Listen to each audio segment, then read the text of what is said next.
Halo teman-teman, Dewan Juri yang terhormat dan teman-temanku yang saya banggakan. Perkenalkan, nama saya Revalina Gisela Gita Freya dari MTS Negeri 4 Tangerang.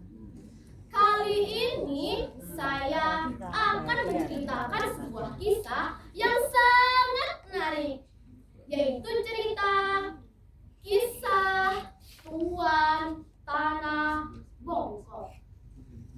Cerita ini saya ambil dari buku Cerita Rakyat Kabupaten Tangerang yang diterbitkan oleh Dinas Perpustakaan dan Arsip Kabupaten Tangerang. Begini nih ceritanya. Alkisah. Dahulu kala di sebuah desa yang kini dikenal sebagai Kampung Pulau Teluk Naga, tepatnya di seberang erekan anak sungai Cisadane, tinggallah seorang tuan tanah berwatak kejam dan tak kenal toleransi dengan orang lain. Ia dikenal dengan sebutan si Tuan Tanah Bongkok.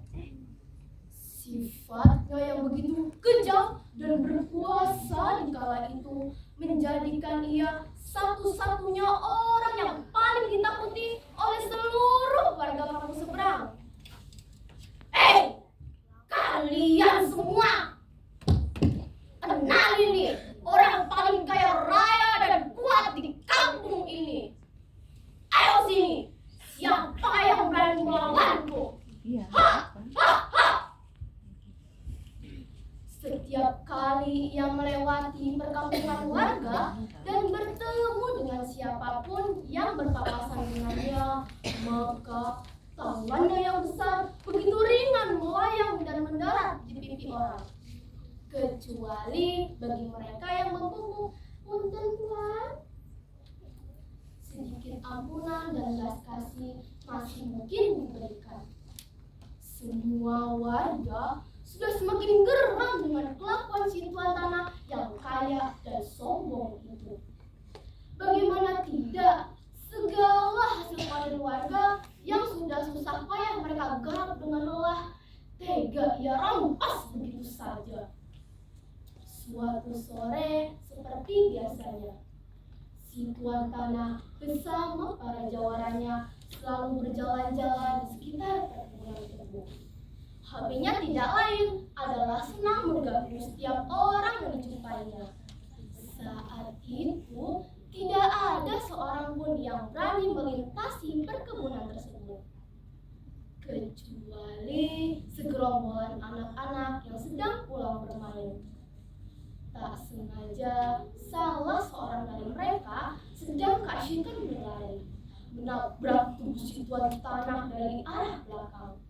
Alhasil, mereka pun tersuruh ke tanah yang lembab bekas disiram air hujan.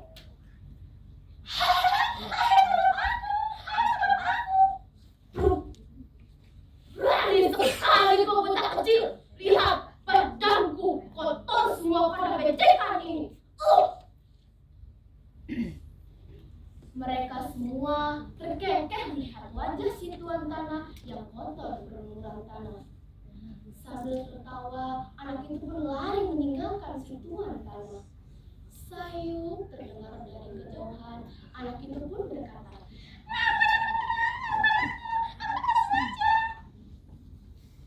kehangatan jiwa si anak rupanya musik tampuk kesombongan si Tuan Tanah. Ia menganggap bahwa tawa anak-anak itu seolah-olah ejekan yang memperolok-olok dan merendahkan harga dirinya.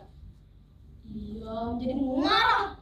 Pasalnya selama ini tidak ada seorang pun yang berani mendekati dirinya, apalagi bertanya kepada dirinya.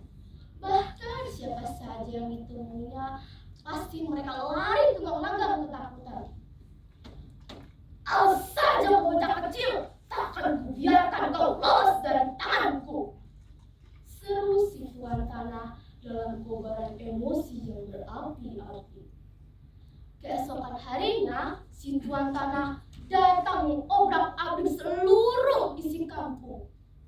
Bahkan tanpa belas kasih, ia menyiksa anak-anak dan para wanita.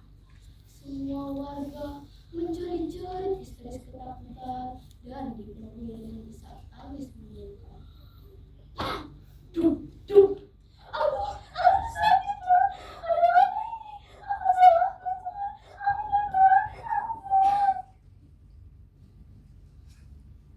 Rupanya ia telah melampiaskan rasa sakit hatinya pada anak yang sudah mempermalukan dirinya pada waktu itu. Maka dikerahkanlah seluruh anak buah dan para jawarannya untuk mencari anak tersebut. Cari anak itu sampai dapat dan segera bawa ke hadapanku, perintahnya. Aksi mereka semakin beringas dan membabi buta. Suara keributan rupanya terdengar sampai sebuah sudut rumah yang tempatnya agak jauh dari tempat keramaian. Orang tua si bocah segera menyadari bahwa aksi amukan si tuan tanah disebabkan oleh anaknya. Maka mereka